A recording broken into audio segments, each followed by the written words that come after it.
Jambes cardio. Tout d'abord, avant de commencer, pendant l'échauffement, je veux que tu fasses une mobilisation des épaules, des chevilles, des hanches, des bras. Qu'est-ce que j'ai oublié? Du buste aussi, même si je ne l'ai pas mis dans l'exercice, mais il va falloir que tu mobilises vraiment toutes les articulations pour prévenir des blessures. C'est super important. Donc on va commencer par les bras. Donc tu fais des grands cercles. Donc en arrière, tu en fais 5. Des grands cercles en avant, tu fais 5. Pareil, tu peux en faire beaucoup plus si tu as envie. Je dirais qu'un bon échauffement, c'est entre 5 et 10 minutes. Quand il fait froid, quand il fait très froid, au moins 10 minutes, c'est super important.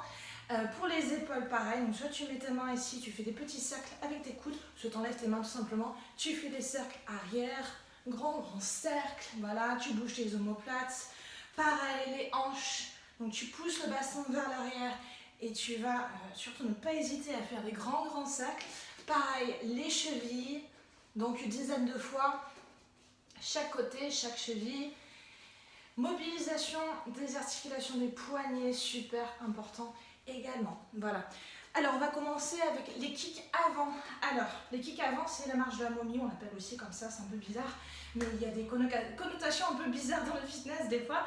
Donc, tout simplement, tu vas faire des kicks. Donc, tu vas ramener ta jambe droite en avant et avec ton bras opposé, tu vas toucher tout simplement ta cheville. Voilà, 1, 2, et tu vas en faire 10. Donc 10 en tout, hein. 1, 2, 3, enfin, voilà. Tu vois à peu près comment ça marche. Super important celui-là. Ensuite, les demi-squats. Demi-squat, tu vas placer tes jambes donc à la largeur de tes hanches. D'accord? Tu vas ouvrir légèrement vers l'extérieur tes pieds. Et tu vas t'abaisser en faisant super attention. Tes genoux ne doivent pas dépasser la pointe de tes pieds. Donc je veux pas que tu sois comme ça en fait, tout simplement. Ça, c'est pas possible. Donc tu vas pousser ton bassin vers l'arrière. Tu vas faire comme si tu as une chaise, ou bien tu peux mettre une chaise derrière toi si c'est plus facile. Et tu vas vraiment faire en sorte que ça soit parallèle, que tes fessiers soient parallèles au sol et qu'il y ait un angle de 90 degrés ici. Et tu ramènes. Tu souffles quand tu vas en haut. Voilà. Tu fais une dizaine de fois. Hop. Pas besoin de serrer les fessiers quand tu vas te retrouver ici. Ça ne sert absolument à rien. Donc tu te baisses et hop, tu remontes ici et tu rebaisses à ce niveau-là. D'accord? Donc ça va vraiment échauffer, on va dire, les fessiers et les travailler davantage.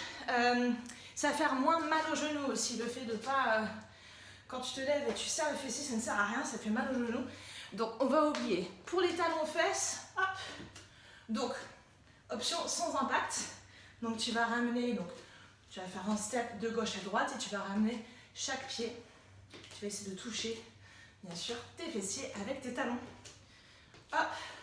Tu peux ajouter un petit saut. Donc là je crois que j'ai mis 15 fois. C'est ça, hein, 15 fois en tout. Tu peux en faire beaucoup plus si tu as envie. Une vingtaine de fois, c'est pas mal. Cours sur place, 30 secondes, tu cours. Ça, c'est pas mort d'homme, on va dire. C'est assez simple. Et jumping jacks. Alors, jumping jacks, on enlève cette chaise. Ça, c'est un jumping jacks, d'accord? Donc, ça va être super pour bien échauffer tes bras également. Si ça, c'est un trop gros impact au début, tu peux faire comme ça, de droite à gauche. Un step de droite, un step à gauche. Je vais rien dire ce que je veux dire. En français, j'ai un peu de mal des fois. Donc, un step gauche, gauche et droite. Option sans impact. Option normale, on va dire avec un léger impact. Hop, tu fais des petits sauts. Ok? Et tu fais ça une trentaine de fois. Ensuite, quand tu as terminé, donc ça, c'est l'échauffement, au moins 5 minutes, c'est super important. Ensuite, le circuit. Alors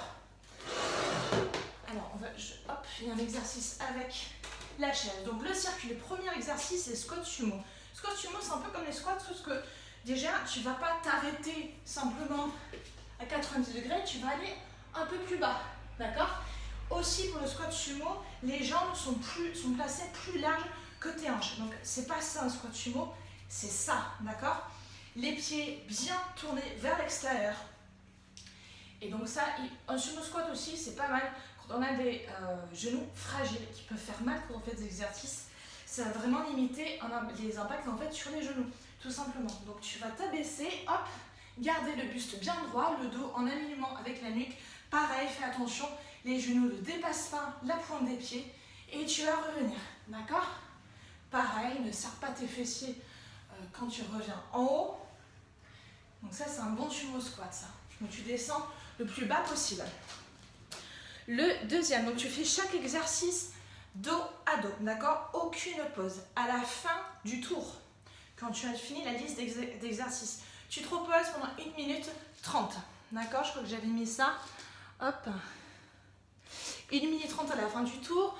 Ensuite, tu refais le tour et tu fais en tout, tu fais 5 tours, d'accord? Ensuite, tu as terminé. Ça passe très vite, hein? C'est en moins d'une demi-heure, tu l'as fait. Mais ça, c'est super important que tu fasses tous les tours. Si tu n'arrives pas à faire 5 tours, t'en fais 4 et la semaine d'après, t'en feras 5. Voilà. Pourvu que tu ne lâches rien et que tu vois un progrès petit à petit. Ne te décourage absolument pas, c'est super important. Et si vraiment tu as besoin d'un petit coup de pouce, on fait ça ensemble en live et tu vas voir que tu vas aller faire les 5 tours. Monter sur chaise. Hop. Donc tu as ta chaise. Bon, c'est pas trop stable, mais tu le vois. Donc ce que tu vas faire, c'est que tu vas poser une jambe, donc ton pied sur la chaise, et tu vas aller en haut. Sans poser l'autre jambe, ça ne sert à rien. Tu vas utiliser vraiment ton quadriceps pour pousser en fait. Tu vas aussi pousser à travers ton talon, on peut dire ça. Tu vas pousser avec ton talon. Donc hop. D'accord? Donc soit tu fais jambe par jambe, soit tu fais t'alternes. Hop. Hop. C'est pareil. C'est vraiment pareil. Ça, tu vas me faire, qu'est-ce que j'avais mis? 8 fois chaque jambe. Squat sauté. Donc quand je dis squat sauté, pour cette première séance, on va faire un squat normal, un squat classique. Donc pareil, les jambes de largeur des hanches, voire un peu plus, ça dépend de ta taille. Quand on a des grandes jambes, c'est vrai que bon, il vaut mieux, c'est plus confortable, on va dire, de positionner les jambes plus larges que les hanches. Comme moi j'aime pas ça, ça me... Oh.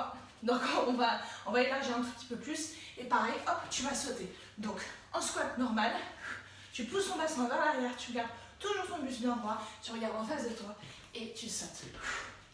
Ok? Ensuite, donc ça c'est les kicks avant les demi-squats.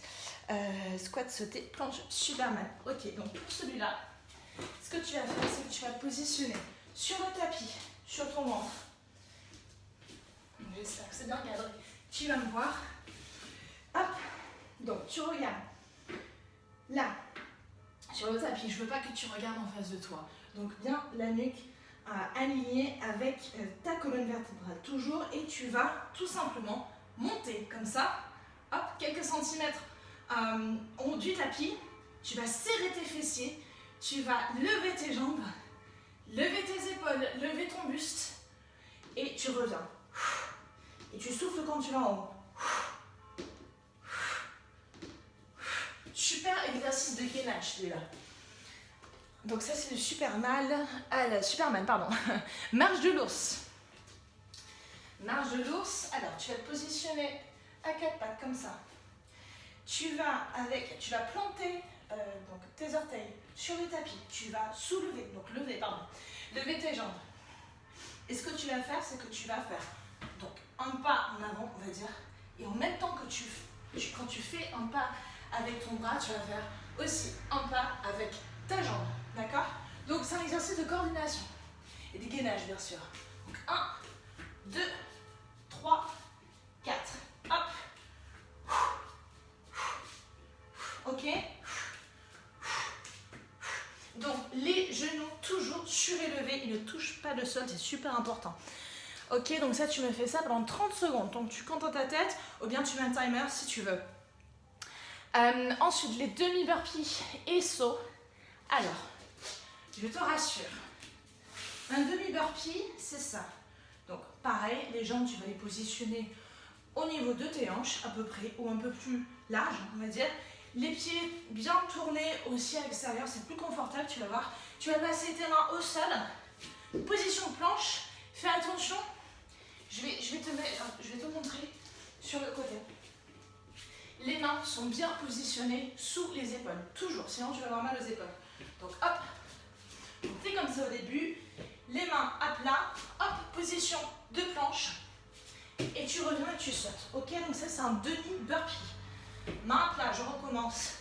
Planche, tu reviens et tu sautes. Ok? Donc c'est pas un burpee complet. Ensuite, tu auras terminé. Donc tu te reposes 1 minute 30. Ensuite, tu refais le tour. Ok? Encore 4 fois. Bon courage et ensuite tu t'étires et tu auras accès aux vidéos la semaine prochaine.